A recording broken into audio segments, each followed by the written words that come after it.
समाज साधना न्यूज, समाजहितासाठी सदैव अग्रेसर। चिखली बुलढाणा येथील एका शेतकऱ्याच्या मुलीने आमदार रोहित पवार यांच्यासमोर व्यथा मांडली आहे। शेतकऱ्यांचा जीव गेल्यावर सरकारला जाग येते का, असा सवाल यावेळी त्या चिमुकलीने उपस्थित केलाय। पाहूयात। नाही, तुम्ही शेतकऱ्याच्या मुली आहात, तुम्ही कष्टकरी आहात आणि तुम्ही वारकरी संप्रदायाचा असल्यामुळे तुमच्यावर पकडा खूप सुंदर आणि चांगल्या विचाराचा आहे। त्यामुळे शेतकऱ्यांचा जीव गेल्यावर सरकारला जाग येते का?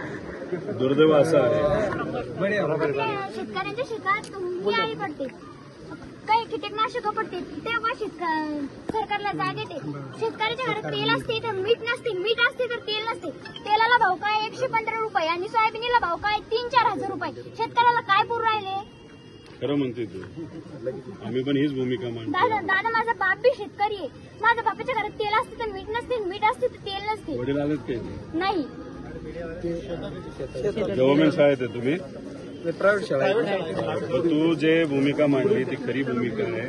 तुला हे माहिती आहे का, भारतात सगळ्यात जास्त सोयाबीन केलं जातं, कापूस केला जातो आणि एवढ्या मोठ्या प्रमाणात कापूस करून ज्याच्यात तुमच्या 4 पैसे घरात यायला लागतात, कापसाला जेव्हा 10,000 भाव मिळतो तेव्हा हे सरकार काय करतं, नाही तर कुठलंही सरकार इम्पोर्ट करायला लागतं, त्याला भाव परत खाली पडतात आणि त्यात आपला शेतकरी झोपतो।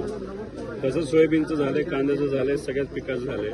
तुम्ही जे फर्टिलायझर घेतात तुमचे वडील तुमच्या शेतासाठी, तेव्हा टॅक्स असतो। वही आणायची असते दादा, तर पप्पा जर का म्हणलं माझ्या खिशात 10 रुपये नाही तर इतकं वाईट वाटतं।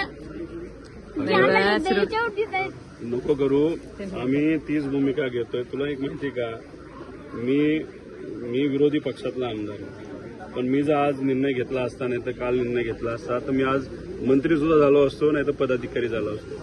पण मी या सरकारबरोबर का नाही जात? हे सरकार युवांच्या विरोधात आहे, शेतकऱ्यांच्या विरोधात आहे, मजुराच्या विरोधात आहे, महिलांच्या विरोधात आहे।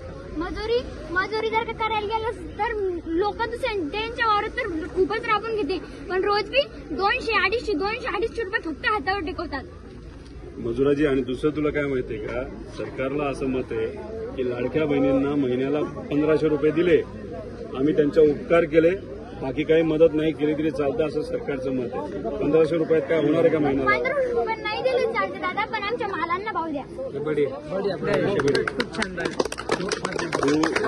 पण तू आता कितवीत आहेस? 8वी। बरं, आता 11वी 12वी कुठून करणार? 11वी 12वी पप्पा आमची एकच रेटी, पप्पा चांगलं मोठ्या कॉलेजात घ्यायचं। तुझ्या घरचा काका मामा भाऊ मोठा आहे का कोणी?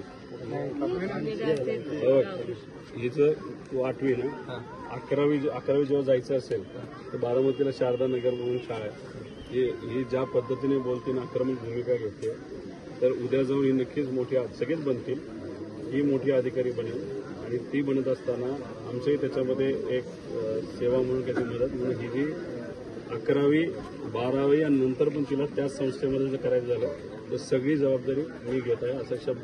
आपल्या परिसरातील महत्त्वाच्या बातम्या पाहण्यासाठी आमच्या समाज साधना न्यूज चॅनलला YouTube वर सबस्क्राईब करा आणि बेल आयकॉन प्रेस करा।